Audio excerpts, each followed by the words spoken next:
संवेदनशीलता बहुत जरूरी है। जो परेशानी लग रहा है कि आज मेरी नहीं, ये तो किसी और की परेशानी है, कल चलकर वो आप तक भी पहुंच सकती है।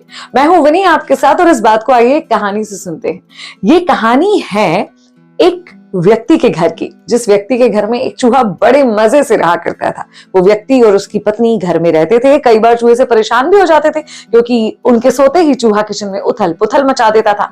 जीवन में सब कुछ अच्छा चल ही रहा था। एक दिन वो व्यक्ति बाजार से घर आता है, झोला ला कर रखता है। चूहा बड़ा खुश हो जाता है कि ये लो जी, आज तो लगता है कि दावत हो जाएगी मेरी, अच्छी अच्छी चीजें लेकर आए होंगे बाजार से। लेकिन ये क्या, झोले में से निकलती है एक चूहेदानी।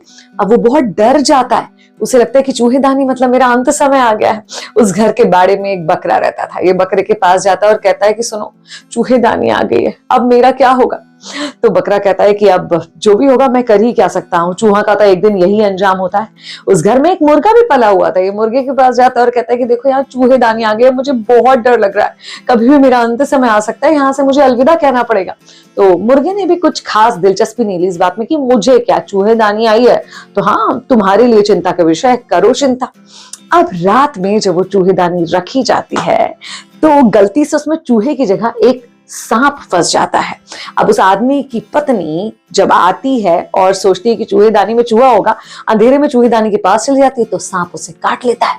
अब वो बीमार पड़ गई तो बहुत सारे लोग उसे देखने के लिए आने लगे। घर में खाना ज्यादा बनने लगा, काफी सारे मेहमान आ रहे थे। तो एक दिन मुर्गे को लिया गया और मुर्गा बना दिया गया।